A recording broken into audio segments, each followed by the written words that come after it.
One of the themes for me of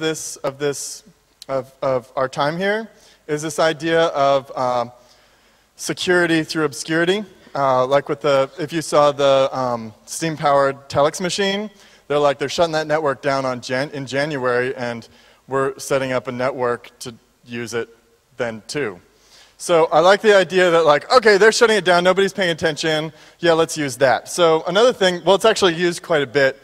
If you're not a ham, if you're already a ham, you can just be like, yeah. If you're not a ham, you have to suffer through me talking about it for a second. What's that? Here. Oh, ham, yes. So go over there, they have tables about ham stuff. Awesome. So, yeah, just get your license, and I have some ideas about things I want to do with my hacker group in New York City, and I haven't really played with Echolink, although my aunt is obsessed with it, and APRS is cool, used it on a balloon tracking project and if you do APRS with a balloon that's taking 20 megapixels of picture every 7 seconds, don't have the power for the cameras be the same power for the GPS and radio. That was a bad idea. Lost it. So Echolink is this idea that all the repeaters, pretty much all the repeaters have a way of basically have a transition to the internet. So with APRS, one of the favorite things to do is have a GPS module that beacons your location over a radio, and then it puts it on the internet so everybody can watch where you are. Probably not so popular in in this crowd, but cool to watch where other people are. So my dad is he got really obsessed. So he's my family wants to survive, and so we have a farm, and we have sheep. And I'm vegetarian, but I'll eat them if the world's ending. And he's like, I'm going to do this right. I'm getting myself a little cabin. And he's actually completely useless. He can't really change a tire. But he does have some social skills. So he went to the ham radio folks, and he said, I'd like to build the best possible ham radio station so that we can, as a team, win all the competitions. What would I do to do that? And yeah, now he's got a 70-foot tower. I think it's actually 72, which is the limit. So to get your ham radio license, this is what you do. You go online, you go to, I think I have it here. You go to this microhams.com. This is the Microsoft people who are actually the hams at Microsoft are a little bit subversive. And so they put out, of course, a PowerPoint with all the questions, and it's really easy. It says, okay, here's the PowerPoint slide, and then you're like, which one is it? Yeah, okay, it is in fact 12 volts. This is how hard this test is. So, what do you convert radio signals into sounds? Ooh. But, only about half of them are super easy. You can pretty much study for about 10 hours or less if you have photographic memory. And just go and pass this test. And then there's all sorts of projects. We're getting in kind of the section where I'm like, projects for the apocalypse. And my dad actually, also not very good at making things, he really wanted his own Morse code transceiver, and he built it himself and was super proud. So APRS, a little bit about it, because this is we're all into packets, and packets are fun, and packets over radio are cool. And so I already talked about that. I like this deck phone thing. We need to import these. Okay.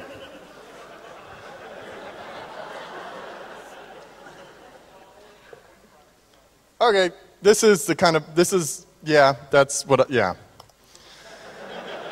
So, I'm in New York. My aunt lives in Ithaca, New York. It's about 200 miles, but if there was something that happened in New York, which is quite possible, I would just get there. Alternately, I'd go to Bermuda. You can build a sailboat in your apartment, apparently.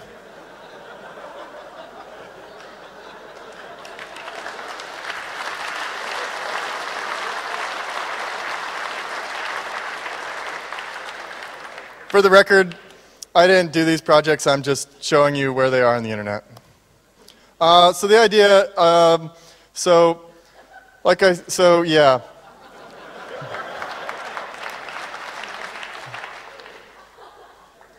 So you're going to need someplace to stay.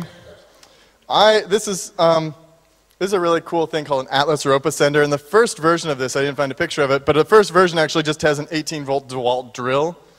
And there's some sort of mechanism there that basically you just attach it onto a line and it pulls you up. I want one. I mean, I need it for the end of the world. Okay, you can do this too. I gotta say, you have to bring in better, like mats. I mean, this is where I want to live.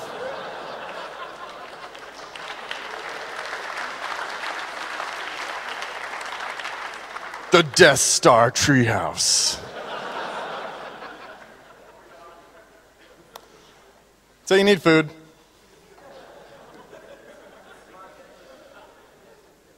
Yeah, I'm starting my cache here of mate. This is actually a major problem we have in the States. I'm actually got plans to reverse engineer mate because you can't have a hacker group and not have mate. Where? You have my full attention.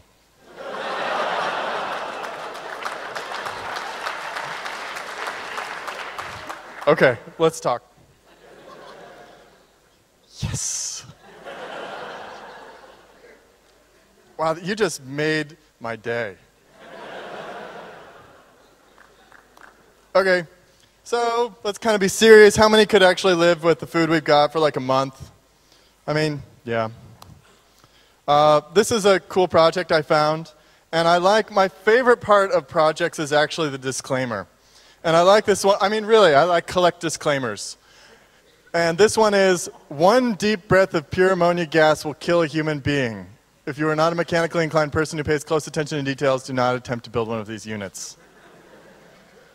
And I think it's cool, but I think you need more propane. You need a lot of propane, because it's like 5 to 7 pounds of ice. Just seems like a lot of propane after 90 minutes. So this is a really cool project. This is one that's on my list to make. This is a soda can stove. It takes 2 soda cans, and you basically cut them. I have a little picture of cutting it. And I thought this was a really clever way to cut it. You fill it with plaster, so that you don't destroy the integrity of the can by like trying to cut it and make it all mushy, because you need it straight. It needs to be an exact fit. Because it heats up really hot. I mean, you could use JB Weld, I guess, but most people just get it really tight so it fits really well, and it just takes like denatured alcohol or something in there. And it turns out that backpackers, this is better than anything you can spend $300 on. And I like that it's on the Church of Genius wallpaper there. Okay, so this is another project for making a little fishing reel. Yeah, I think that's a good idea. You need water, and so this is somebody who is in a developing country, and he came up with this idea that he's kind of distributing. This is how you can do this, and what he's done is he got a bunch of clay, and he let it dry out, and then he pulverized it, and then he mixed it with coffee grounds, and then he added water to it and made a little cup out of it, and then fired it over manure. And it made this, clay pot. And then when it was fired, it like incinerated the coffee, and somehow that makes it basically a really great strainer. And I think that's handy. You can also do this cool thing with a water still. And the thing is, what you do is, yeah, I've heard that actually Germans, there's some program that aired with somebody who has a mustache, and they did this program about all the things you can do with pee. I need to see this. Anyway, right. So this is just a water still. You just have a piece of plastic over a bucket, and you can put like mud in it or whatever you want, and the water evaporates, gets on the plastic, and then it drips down into the cup. You can also do this by digging a hole and basically doing the same thing without the bowl, with just like that. And if you use black plastic, it's a little bit faster, I think. This is another one. I don't know how I added that drop shadow, but I think it's cool.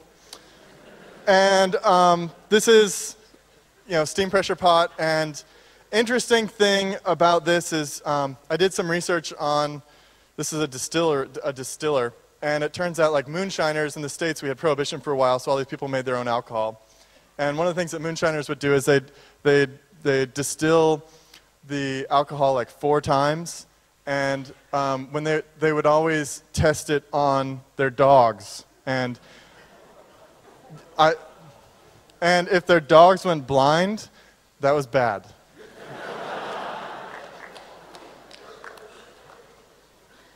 Tools. So my friend Melvin made this insanely cool business card. I'm sure you've seen it. It's on the internet. It's basically a lockpick set as a business card. And I need a set of bump keys at some point. And then, it's always helpful to just have a bolt cutter. So this guy made a bow for $20. I think that's cool. So I had to have something about eating in here, and so I decided if I was in the forest, I would want to catch rabbits. In the States, this is actually really rare that you would eat rabbits. I had a friend growing up who actually had a rabbit farm, and he would make his own rabbits and kill them and eat them because he liked that. But it's actually really rare. I hear actually that you eat it here pretty regularly, but now you don't have to pay for it. So there's 2 ways. You've got a little contraption that will trap it, and then you could, if you don't, then you'd have to kill it yourself, of course, or you can do the deadfall, where it knocks a little thing and the rock falls on it. Here's how to eat a rabbit. This is true. You feed it carrots before you kill it. Apparently this affects the taste and makes them taste better. This pea thing is a theme for me. I don't know why, but you hold the rabbit in your left hand unless you're right-handed, unless you're left-handed, then you hold it in your right hand. And then you squeeze the stomach, and actually the pea comes out, because the worst thing you can do with a rabbit, and this is different from other kinds of game, is the pea will get all over the place and it'll spoil the meat. Quote, skinning it is not that dissimilar from opening a book, so it can't be that hard. And then you get 4 or 6 pieces of meat. Apparently the ribs, if you're hardcore, you can use there's just a little bit of meat there, and you can use that for soup. And I'm told you cook it like chicken, but that it won't taste like chicken unless it's quite young, because most chicken is only 6 weeks old. So you need a gas mask. And my favorite part, this is from Modern Mechanics, which if you don't know about it is a really awesome website that has old school, cool things from this magazine, Modern Mechanics. And my favorite part of this is that it's an ingenious Scandinavian inventor, and you can just see from that design that it's Scandinavian somehow.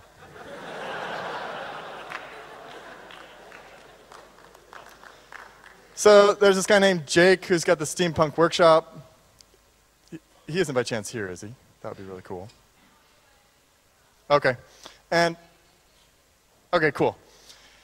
He's got a really cool site too, and he made this. He was getting tired. If he just had to use some spray paint, he has his whole rebreather set up, and he just wanted to be able to stick something in his mouth and be able to do it and then be done.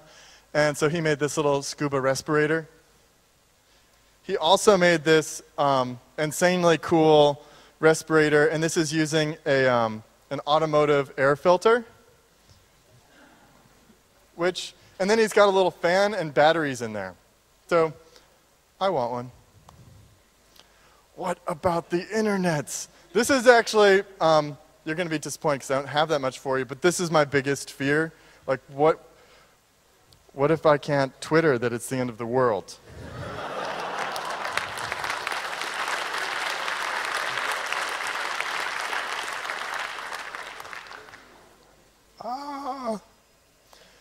So I'm curious about local networking solutions, but I don't really have an answer for this. I think it's theoretically, it seems like, if we were all in a room together and the internet ceased to exist, I feel like we could still